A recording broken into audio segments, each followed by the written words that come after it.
చేసిన పౌరత్వ నాయకులకు, జర్నలిస్టు మిత్రులకు, ప్రజాస్వామ్యవాదులకు, మీ అందరికీ జర్నలిస్ట్ డెమోక్రటిక్ రైట్స్ ఫోరం తరఫున రాష్ట్ర కార్యదర్శిగా నేను నా అభిప్రాయాన్ని ఈ యొక్క ప్రశ్న రామంపై రాజత్వ ఉపాధ్యక్షులకు పై ప్రశ్నించడం నేరమా అనే అంశం పైన మాట్లాడాలని చెప్పి భావిస్తున్నాను.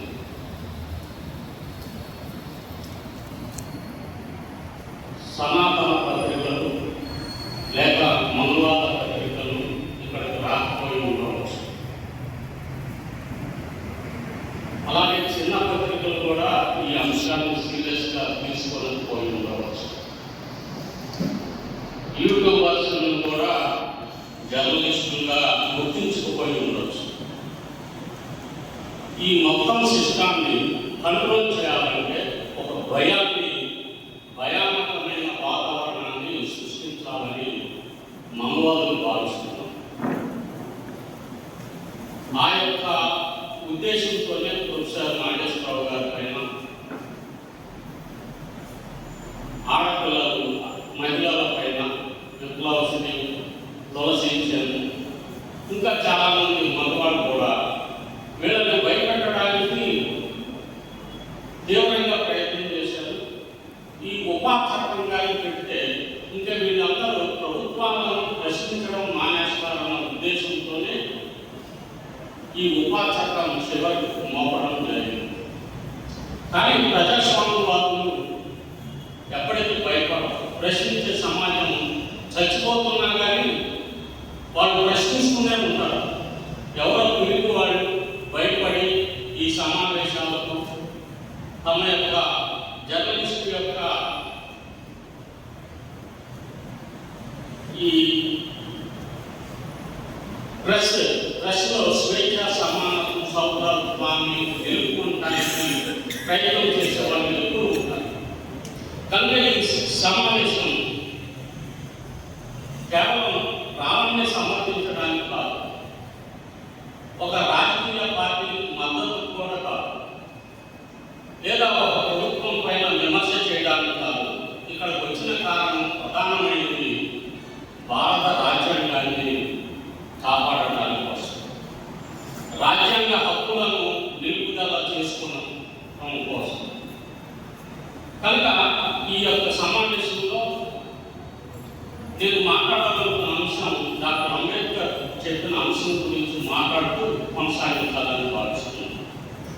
రాజ్యాంగం ఎంత గొప్పదైనా కావచ్చు, అమలు చేసిన వారు మంచివారు కాకపోతే ఆ రాజ్యాంగం కూడా చెడ్డదవుతుంది. రాజ్యాంగం లోపాలతో ఉన్నా దాన్ని అమలు చేసేవారు న్యాయంగా వ్యవహరిస్తే అది ప్రజలకు ఎంతో మేలు చూపిస్తుంది. రాజ్యాంగం బాగుంది, ఉద్దేశం బాగుంది, కానీ రాజ్యం తన పాలన రాజ్యాంగం ప్రకారం చేస్తుందా, సుప్రీంకోర్టు తీర్పులను అనుసరించి చేస్తుందా, చట్టబద్ధంగా న్యాయబద్ధంగా వ్యవహరిస్తుందంటే అది దాదాపు శూన్యత కిందనే వస్తుంది. రాజ్యాంగం గౌరవించడం పాలక కులాల యొక్క లక్ష్యంగా ఉండడం లేదు. ప్రజాస్వామ్యం అంటే కేవలం 5 సంవత్సరాలు ఒకసారి ఎన్నికలు నిర్వహించడం కాదు.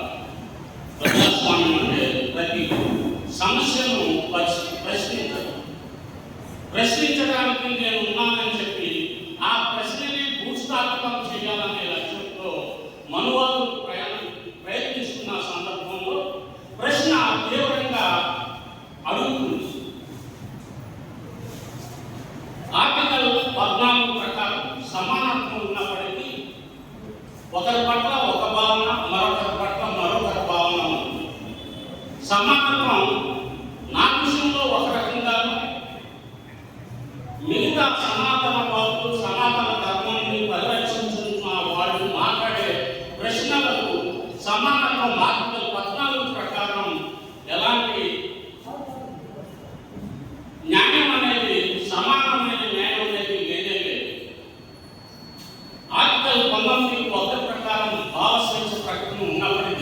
నియంత్రణ రెండు ప్రకారం ఉండకపోవచ్చు, కానీ అది కూడా చట్టబద్ధంగానే ఉండాలి.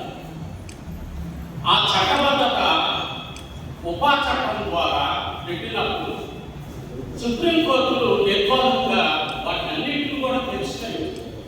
సుప్రీంకోర్టు ఏమి ఈ ఉపా చట్టాన్ని 100% గ్యారంటీగా అమలు చెప్పవాలి. మీకు ఒక సంఘటన చెప్తాను. మాన్యవర్ కరుణానిధి గారు తమిళనాడు ప్రభుత్వంలో ఒక మతంపై ఒక విమర్శ చేశారు. ఆయన హిందూ మతం గురించి ఒక అర్థాలు చెప్పారు. దాంతో దేశవ్యాప్తంగా 250 ఎఫ్ఐఆర్లను నమోదు చేశారు. ఆ 250 ఎఫ్ఐఆర్లను మద్రాసు హైకోర్టు పరిగణనలోకి తీసుకొని దాన్ని ఒకే కేసు కింద భావించి ఇందులో వాస్తవాలు లేవని చెప్పి ఆ హైకోర్టు తీర్పు ఇవ్వడం వల్ల మాన్యవర్ కరుణానిధి గారు విమోచించారు. అంటే హైకోర్టు స్పష్టంగా చెప్పింది, ఒక అంశం మాట్లాడినప్పుడు ఎలక్ట్రానిక్ మీడియా ద్వారా దేశవ్యాప్తంగా కేసులు నమోదవుతాయి. కానీ నమోదయ్యే చోట్ల మనుషుల్ని తీసుకెళ్లి అరెస్ట్ చూపించి కంటిన్యూస్గా చేయడం అనేది ప్రాక్టికల్గా ఒక ముఖ్యమంత్రి విషయంలో ఈ విధంగా జరిగినప్పుడు అదే ముఖ్యమంత్రి విషయంలో రావడం సందర్భంలో కూడా అదే న్యాయం జరగాలి. అంటే ఒకరికి ఒక న్యాయం, మరొకరికి మరొక న్యాయం అనేది ఆర్టికల్ 14 ప్రకారం సమానంగా జరగట్లేదన్న విషయాన్ని మీకు తెలియజేస్తుంది. TT Antony versus state of Kerala, ఇది కూడా సిరీస్ ఆఫ్ ఎఫ్ఐఆర్ అసందర్భం అని చెప్పిన కేసు.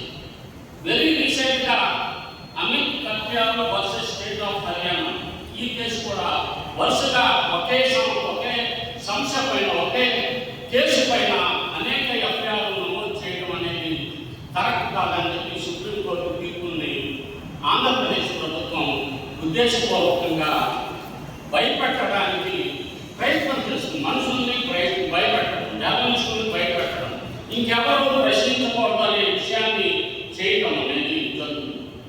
ఇక్కడ ఎవరు మత విద్వేషాలు రెచ్చగొడతేనో హింసకు పిలిపిస్తేనో వాళ్ళని అరెస్ట్ చేయొద్దని మేమేమి అన్నట్ల చట్టబద్ధంగా చేయాలి. ఒక మహిళపై ఒక చిన్న కామెంట్ ఎవరో చేశాడు. ఆ చేసిన వాడికి మీద ఈవ్ టీజింగ్ కేసుకి మాత్రమే పెట్టాలి, కానీ వాటి పైన లైంగిక నేరం అనేది చేయకూడదు. ఒక ఈవ్ టీజింగ్ చేసిన వ్యక్తి పైన ఏ విధమైన పోలీసులు చట్టబద్ధంగా వ్యవహరిస్తారో ఆ వ్యక్తి కేవలం ఈవ్ టీజింగ్ చేసినందుకు లైంగిక నేరం అనేది పోక్సో యాక్ట్ పెట్టారు, కానీ ఇప్పుడు బయటకు రాదు. ఈ ఉపాచరణ పెట్టడం కూడా రావడం చేసింది తప్పైతే న్యాయపరంగా కోర్టులు నిర్ధారిస్తే ఆయన సెక్షన్లే విధించాలి తప్ప ఉపాధ్యక్షుల చట్టాలని విధించడం అనేది న్యాయసమ్మతం కాదు. ఒక పక్కన ప్రాక్టికల్గా మీరు ఎక్కడ విశ్లేషించినా కానీ ఈ సిరీస్ ఆఫ్ కేసెస్ అన్నీ కూడా మనకి స్పష్టంగా జరుగుతున్నాయి. రాముడి మీద అప్రజాస్వామికంగా కేసులు నమోదు చేశారు. దానికి డెఫినెట్గా సుప్రీంకోర్టుకి ప్రయోజనం ఉంది. ఈ కేసులు డైరెక్ట్గా నేరుగా ఇవాళ 10వ తారీఖు 13, 14వ తారీఖున సుప్రీంకోర్టులో ఫైల్ చేస్తున్నట్లు తెలుస్తుంది. ఇవాళ కూడా గన్నవరంలో ఈ కేసు అంశము రిమాండ్ గురించి పోలీస్ కస్టడీకి ఇవ్వాలా లేదా అన్న విషయం కూడా ఇవాళ కూడా ఉంది. కనుక మనం మాట్లాడుతున్న అంశం వ్యక్తుల గురించి కాదు, రాజ్యాంగం గురించి. భారత supreme court Shreya single versus union of India 2015 కేసులో ఒక చారిత్రాత్మకమైన సూత్రాన్ని ప్రకటించింది. ఆ తీర్పులో న్యాయస్థానం చర్చ, సమర్థన, హింసకు ప్రేరణ ఈ 3 ఒకటి కాదని చెప్తుంది. హింసకు ప్రేరణ అన్నది ఏ విధంగా ఉపా చట్టం కింద రామన్ మాట్లాడింది వస్తుంది. హెడ్మాన్ కేసు విషయంలో చాలా మంది ఇంక్లూడింగ్ ఈనాడు, జ్యోతి, సాక్షి ఈ పత్రికలు కూడా హెడ్మా పైన వ్యాసాలు రాశారు. మేము కూడా రాశాం, కొంతమంది రాయకపోవచ్చు. హెడ్మా మీద చనిపోయిన తర్వాత 100ల పాటలు వచ్చింది యూట్యూబ్లో. ఆయన్ని ప్రైజ్ చేసి, ఆయన త్యాగాన్ని బాగా ప్రైజ్ చేసి యూట్యూబ్లో మీరు హెడ్మా మీద సాంగ్స్ కొడితే 100 మంది ఇన్స్పైర్ అయ్యి అతనికి నివాళులు తెలియజేశారు. చాలా మంది ప్రధాన పత్రికలు కూడా చేసింది. మరి వాళ్ళందరి మీద ఇతను కూడా చేశాడు. దానిలో భాగంగా ప్రొసీజర్ చేసిన అందరూ చేశారు.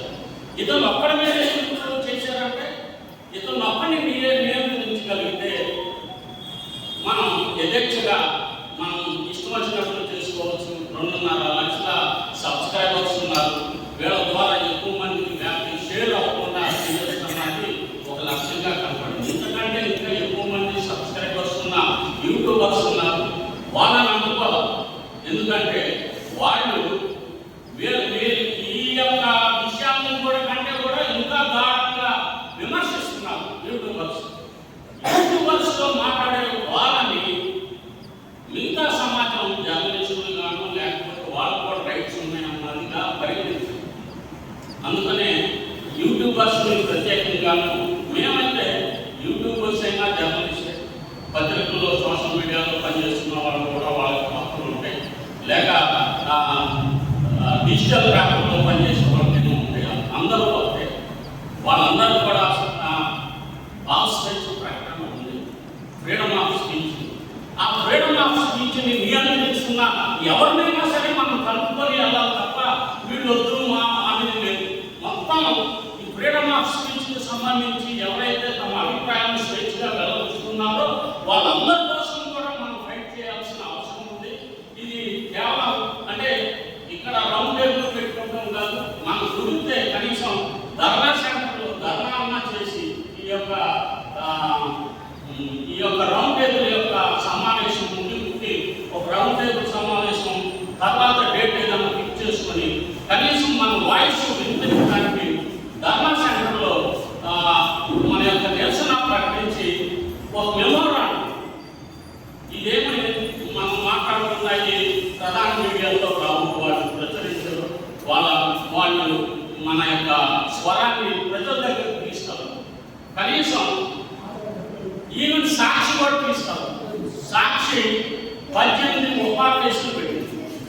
తన యొక్క టెన్యూర్లో 18 కేసులు పెట్టింది. ఇప్పుడు అన్ని కేసులు పెట్టి జర్నలిస్టుల మీద మళ్ళీ ఇప్పుడు ఏ మొహంతో ఈ కావాలని అరెస్ట్ని మేము వ్యతిరేకిస్తున్నామని చెప్పి అంటే వాళ్ళకి పార్టీలు అధికారంలో ప్రాబ్లం ఉంటుంది.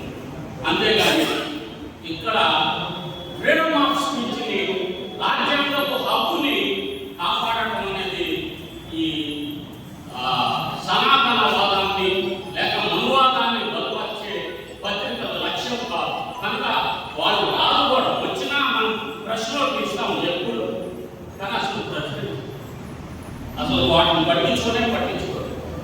ఈ ప్రభుత్వంపై విమర్శ గాఢంగా చేసి సాక్షి ఇచ్చామనుకోండి, సాక్షి కూడా అలా ఉంటుంది ఇప్పుడు ప్రస్తుతం ఉన్న సినిమాలు. కనుక నేను ఈ సందర్భంగా అనవసరంగా సంవత్సరాల తరబడి సాగే ఈ ఉపా చట్టం ద్వారా ఏం జరుగుతుందంటే ఆర్టికల్ 21 ద్వారా జీవన హక్కు అంటే జీవించే హక్కు జరుగుతుంది. బయటకు రాని ఎంత మానసిక వేదనకి గురవుతారంటే వాళ్ళు అది మనం చూసారు. ఢిల్లీ చూసారు సాయిబాబా గారి విషయంలో, వరవరరావు గారి విషయంలో, బాబాసాహెబ్ మనోడు దేవుడు ఆనంద తీర్పుండే విషయంలో, వీల్ కొరేగావ్ విషయంలో ఇలా చెప్పారు. స్టాండ్ గారి ఎంతమంది చనిపోయారు ఉపా చట్టం ద్వారా నమోదైతే బయటికి రావడం చాలా కష్టం. ఇంత ఘోరమైన విషయాన్ని ఏ దేశకి నిజంగా రాజద్రోహం కానీ దేశద్రోహం కానీ లేక మావోయిజం పట్ల మావోయిజం పట్ల చనిపోయిన తర్వాత వీడియో చేసి చెప్పడాన్ని తప్పుగా తీసుకున్నారంటే వేల మంది హిట్మా కోసం ఆ బలిదానం కోసం నేను కూడా రాసిన 2-3 ఆర్టికల్స్ రాశాను. ఎంత ఏంటంటే ఒక భావజాల యుద్ధం అన్నాం. బాబాసాహెబ్ మాట అంటారు, ఈ దేశంలో వాస్తవ చరిత్ర అంటే బ్రాహ్మణిజం మీద బౌద్ధం చేసిన యుద్ధం అని. ఆ యుద్ధంలో కొన్నిసార్లు ఎప్పుడు బ్రాహ్మణిజమే ఎప్పుడు విజయం సాధిస్తాం. ఎందుకంటే ఆ యొక్క ఐడియాలజీ ద్వారా మన మైండ్స్ని కంట్రోల్ చేశాం. కనుక దాన్ని ఈ భావజాలాన్ని